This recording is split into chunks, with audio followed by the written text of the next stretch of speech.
નમસ્કાર વાલા વિદ્યાર્થી મિત્રો, આજે આપણે આવી ગયા છીએ ધોરણ 11 રસાયણ વિજ્ઞાન પ્રથમ પરીક્ષા 2025-26નું પેપર લઈને. બરાબર, તારીખ તમારે જોવાની નથી, આપણે પેપર જોવાનું છે. બરાબર, ચેપ્ટર 1 થી 5 છે, કુલ ગુણ 50 રહેશે, સમય 2 કલાક છે મિત્રો. તો ખૂબ જ ઇમ્પોર્ટન્ટ છે મિત્રો, તમારે આ પેપર IMP છે. બરાબર, આમાંથી કેટલું બરાબર મિત્રો, તમારે 90% કોર્સ આમાંથી જ આવશે. IMP પેપર છે, દરેક પ્રશ્ન કમ્પ્લીટ કાઢ્યો છે. બરાબર, તમને આપણે એ રીતે. બરાબર, આ લલ્લુ પપ્પુ પ્રશ્ન છે, ખાલી જગ્યા દવા કેન્સરની શાળામાં વપરાય છે, તો એ આવા ટેક્સોની. બરાબર, આપણે બધાના જવાબ નથી આવવા, પ્રશ્નપત્ર આપવાના છે, જવાબ તમારી જાતે મેળવવાના છે. બરાબર મિત્રો, પછી છે તમારી વિદ્યુત પ્રવાહનો SI એકમ લખવાનો છે મિત્રો, ચેપ્ટર નંબર 1.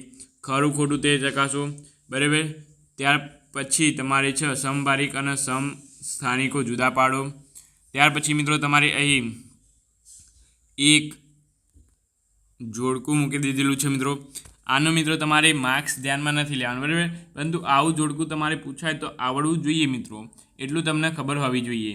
બરાબર, ત્યાર પછી એક બીજું ખરું ખોટું એ આપેલું છે, વિધાન ખરું છે કે ખોટું તે જણાવો. LINARB એ ડોરે નળની ત્રિપુટી તરીકે ઓળખાય છે. ત્યાર પછી મિત્રો તમારી છે ઉમદા વાયુની ઇલેક્ટ્રોન રચના લખવાની છે મિત્રો, તમારે અહીં. બરાબર, જે ઉમદા વાયુની જે ઇલેક્ટ્રોન રચના હોય છે, બરાબર, એ તમારે લખવાની છે. ત્યાર પછી છે કેનલ એટલે શું મિત્રો, મોસ્ટ ઇમ્પોર્ટન્ટ છે, પૂછાય છે તમારે. પછી તમારે અહીં ચેપ્ટર નંબર 5માંથી લીધેલો છે પ્રશ્ન કે ઉષ્મા શોષક પ્રક્રિયા માટે એન્થાલ્પીમાં થતો ફેરફાર કેટલો છે. ઉષ્મા શોષક પ્રક્રિયામાં એન્થાલ્પીમાં થતો ફેરફાર કેટલો છે, તથા અહીં છે ખાલી જગ્યા વિશિષ્ટ ગુણધર્મ નથી. બરાબર, તે તમારે જોવાનું છે. અથવા મિત્રો આ તો 10 જ હેતુલક્ષી આપ્યા. બરાબર, પરંતુ આમાં તમારી જો ઓપ્શનમાં હોય તો મિત્રો એ કયા હશે એવું તમને બતાવી દઉં. આ રીતે મિત્રો તમારી કઈ ઓપ્શનમાં હશે. બરાબર, બીજા કે થોમ્સનના પરમાણુય નમૂનાના કયા નામથી ઓળખાય છે. પછી આ ઓપ્શનના છે. બરાબર મિત્રો, 1 થી 10 એ પૂછાય, અથવા આમાંથી 4 ઓપ્શનમાં આપેલા હોય તો આમાંથી પણ પૂછાય. PCl3નો અણુનો આકાર ખૂબ જ ઇમ્પોર્ટન્ટ મિત્રો, પૂછાય. ચેપ્ટર નંબર 4માંથી તમારે આવો એક MCQ 100% હશે મિત્રો.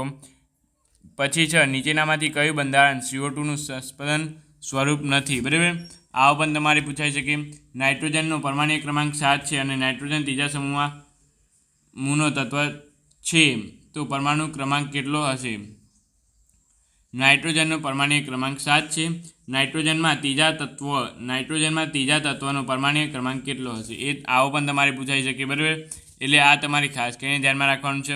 ત્યાર પછી વિભાગ બીની આપણે વાત કરીએ તો અહીં વિભાગ બીમાં તમારે કોઈ પણ 8 પ્રશ્નો લખવાના છે વિદ્યાર્થી મિત્રો. બરાબર, એટલે ધ્યાનથી જોઈ લેજો. અહીંયા તમને બધા જ IMP આપેલા છે પ્રશ્નો. બરાબર, ધ્યાનથી જોઈને લખવાના છે. પહેલો તો છે નિશ્ચિત પ્રમાણનો નિયમ, ઉદાહરણ આપી સમજાવો. એ પૂછાઈ શકે. નિશ્ચિત પ્રમાણનો નિયમ આવે કાં તો ગુણક પ્રમાણનો નિયમ. બરાબર, બેમાંથી એક 100% આવશે ને આવશે. હાઉસ-પાઉનો સિદ્ધાંત તમારે ઉદાહરણ સહિત તૈયાર કરી દેવાનું છે. ક્વોન્ટમ આંકમાં આધારે તમારે સાબિત કરવાનું છે કે છઠ્ઠા આવર્તમાં 32 તત્વો હોવા જોઈએ. પછી છે નીચેના તત્વોનું નામ જણાવવાનું છે કે લોરેન્સ બકલર લેબોરેટરી, તો આમાં શું આવે તમારે લોરેન્સિયમ અને આમાં સિબોર્ગિયમ. બરાબર મિત્રો, જવાબ હું તમને કહી દીધે બંનેના. ત્યાર પછી છે નીચે આપેલ અણુ અને આયનોની લુઈસ રચના દોરો તમારી. બરાબર, આવો એક લુઈસ રચનાવાળો 100% પૂછાશે મિત્રો તમારી પરીક્ષામાં. અષ્ટકનો નિયમ વ્યાખ્યાયિત કરો. તો આ છે તમારે ત્રીજા પાઠમાંથી. બરાબર, પ્રથમ તત્વ અને 8મા તત્વના ગુણધર્મો સરખા મળી આવે છે, એ રહ્યો છે મિત્રો. ચોથા પાઠમાં છે અષ્ટકનો, એ મિત્રો અલગ છે.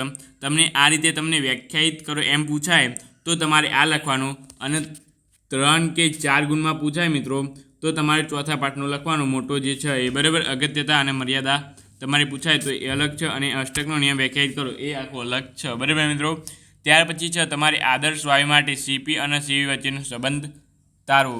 ચેપ્ટર નંબર 5માંથી 2 માર્ક્સમાં પૂછાયો મોસ્ટ ઇમ્પોર્ટન્ટ પ્રશ્ન તમને અહીંયા આપેલો છે, CP અને CV વચ્ચેનો સંબંધ તારવો. ત્યાર પછી તમારે ગુણક પ્રમાણનો નિયમ હું તમને કહી દીધું. ચેપ્ટર નંબર 1માંથી નિશ્ચિત પ્રમાણનો નિયમ આવે કાં તો ગુણક પ્રમાણનો નિયમ આવે. ત્યાર પછી છે હાઇડ્રોજન સમસ્થાનિક લખી તેમાં પ્રોટોન, ઇલેક્ટ્રોન અને ન્યુટ્રોનની સંખ્યા લખો. હાઇડ્રોજનના સમસ્થાનિકો. બરાબર, ટ્યુટેરિયમ ડ્યુટેરિયમ જે છે એના સમસ્થાનિકો લખી પ્રોટોન, ન્યુટ્રોન અને ઇલેક્ટ્રોનની સંખ્યા લખો. આવો તમારે પ્રશ્ન ક્યાંક આવી શકે, બરાબર. 99% તો ન આવે, પણ મિત્રો આ ઓપ્શનમાં પ્રશ્ન છે, બરાબર.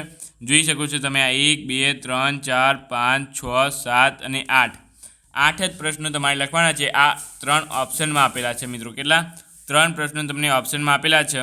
એટલા માટે તમારે જોવાનું છે, તમને જે આવડે એ લખવાના છે, બરાબર. આવત અને સમૂહની દ્રષ્ટિએ Z = 114 વાળા તત્વનું સ્થાન આવત કોષ્ટકમાં ક્યાં હશે?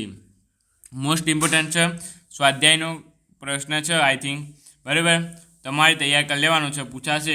પછી તો તમારે મોસ્ટ ઇમ્પોર્ટન્ટ પ્રશ્ન આવી ગઈ છે, લેટિસ એન્થાલ્પી એટલે શું? ઉદાહરણ આપી સમજાવું. પૂછાતું નથી મિત્રો, પરંતુ ઓપ્શનમાં આવી શકે, બરાબર. તમારે બીજું ન આવડતું હોય તો લેટિસ એન્થાલ્પી સહેલી છે મિત્રો, 2 માર્ક્સમાં લખી શકાય, બરાબર મિત્રો. તમારે ત્યાર પછી તમારે વિભાગ સીમાં તમારે કેટલા? કોઈ પણ 4 પ્રશ્નો લખવાના છે ને. અહીંયા 1, 2, 3, 4, 5, 6 પ્રશ્નો આપેલા છે, બરાબર.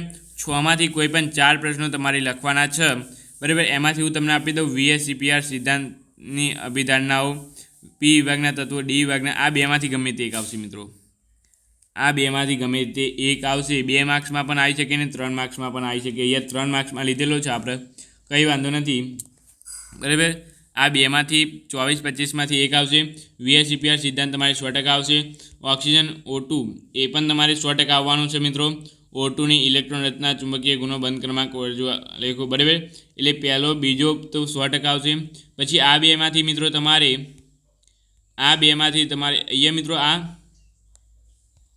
તમારી 4 ગુણમાં પ્રશ્ન પૂછાય, બરાબર. 3 ગુણમાં અહીંયા મૂકેલો છે, પરંતુ અહીંયા 4 ગુણમાં પ્રશ્ન પૂછાય છે, બરાબર. એટલે તમે જોઈ લેજો. VSEPR 100% 3 માર્ક્સમાં જ આવશે. પછી આવત કોષ્ટકમાં પી અને ડી વિભાગના તત્વો તમારે જોઈ લેવાના છે ખાસ કરીને. અહીંયા મિત્રો તમારે ક્વોન્ટમાંક n વિશે સમજાવવાનું છે મિત્રો. 2 માર્ક્સનો પ્રશ્ન છે. કેટલા? 2 માર્ક્સનો, પરંતુ 3 માર્ક્સમાં મૂકેલો છે મિત્રો. પરંતુ 3 માર્ક્સમાં પણ તમારે આવી શકે છે. તો તમારે કેટલા? 6 થી 7 મુદ્દા તમારે લખવા પડે. કોષ્ટક પેલું જે છે આનું એ તમારે 3 માર્ક્સમાં પૂછાય તો 100% દોરવું પડે, ન કે તમારે માર્ક્સ કપાઈ જાય અને કેટલા મળે? 2 જ ગુણ મળશે, બરાબર. ત્યાર પછી ચેપ્ટર નંબર 5માંથી પણ અહીંયા તમને એક સરસ IMP પ્રશ્ન આપેલો છે, બરાબર. વિભાગ ડીમાં આપણે જોઈ લઈએ તો 3 પ્રશ્નો છે મિત્રો, બરાબર. તમારે 2 જ પ્રશ્નો લખવાના છે, પરંતુ તમારે જોઈ લેવાના 3 IMP છે. એમાં તો આ તો મોસ્ટ ઇમ્પોર્ટન્ટ છે, બરાબર મિત્રો. મોસ્ટ ઇમ્પોર્ટન્ટ પ્રશ્ન અહીંયા તમને આપેલો છે. પરમાણ્વીય ક્રમાંક 100 થી વધારે તત્વોના નામકરણ વિશે તમારે સવિસ્તાર નોંધ લખવાની છે. જોઈ લેજો મિત્રો, એ તો તમારે 100% આવશે. આ 2માંથી ગમે તે એક પ્રશ્ન તમારે આવવાની સંભાવના ખરી, બરાબર. પ્રોટોન ઇલેક્ટ્રોન અસર એટલે શું તે વિગતવાર સમજાવો અને રુધરફોર્ડનો પરમાણ્વીય નમૂનાની ખામી જણાવો. આ ઓપ્શનમાં છે મિત્રો, પરંતુ અહીંયા ઓપ્શનમાં ભૂલથી 4 ગુણમાં પૂછાઈ ગયું છે, કંઈ વાંધો નહીં. રુધરફોર્ડનો પરમાણ્વીય નમૂનો તમારે સવિશેષ સમજાવવાનું છે મિત્રો, બરાબર. તો તમારે જોઈ લેજો. તો આટલું છે આજનું પ્રશ્નપત્ર. આ તમારી કાલે પેપર છે જે મને ખબર છે, બરાબર. એ પેપરમાં આમાંથી તમારે 90% હશે, બરાબર. તો આટલું તૈયાર કરીને જશો તો પણ તમારે કેટલા? 50માંથી 35 ગુણ, બરાબર મિત્રો. આ એક પ્રશ્નપત્ર કેટલા? તમારે 30 પ્રશ્નો છે. 30 પ્રશ્નોમાંથી પ્રશ્નો જેટલા નથી એટલા તો માર્ક્સ છે મિત્રો. જો 30 પ્રશ્નો તૈયાર કરીને 35 ગુણ મેળવો, આવું કોઈ યુટ્યુબ પર એક પણ પેપર નહીં હોય, બરાબર.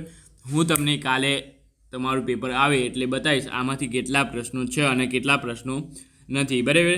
એ તમારે જોવાનું છે ખાસ કરીને. તો આ રીતે તમારે આટલું પેપર તમારે તૈયાર કરવાનું છે, બરાબર. તો આજના દિવસ માટે આટલું. આગળનો વિડીયો આપણે બીજા વિડીયોમાં જોઈશું. કાલના આપણું પેપર સોલ્યુશન જોઈશું અને ત્યાર પછી આપણે ફિઝિક્સનું અને ગણિતનું બંનેનું લાવવાના છીએ પેપર, બરાબર. તો કમ્પ્લીટ ડંકાના ચોટ ઉપર. અને હા મિત્રો, સવારે એક આપણે તમને બધું IMP આપવાના છીએ, એટલું તમે સવારે કરીને જજો. 1-2 પ્રશ્નો આપણે બીજા IMP આપીશું, બરાબર. પેપર તો આવું જ હશે, પણ બીજું 1-2 IMP આપીશું, એ તમારે ખાસ જોઈ લેવાનું છે, કારણ કે એ પણ તમારે ખૂબ ઇમ્પોર્ટન્ટ છે, બરાબર. તો ચાલો આપણે મળીશું આ વિડીયો સાથે. Thank you so much. Video જોવા તમને ખૂબ ખૂબ આભાર.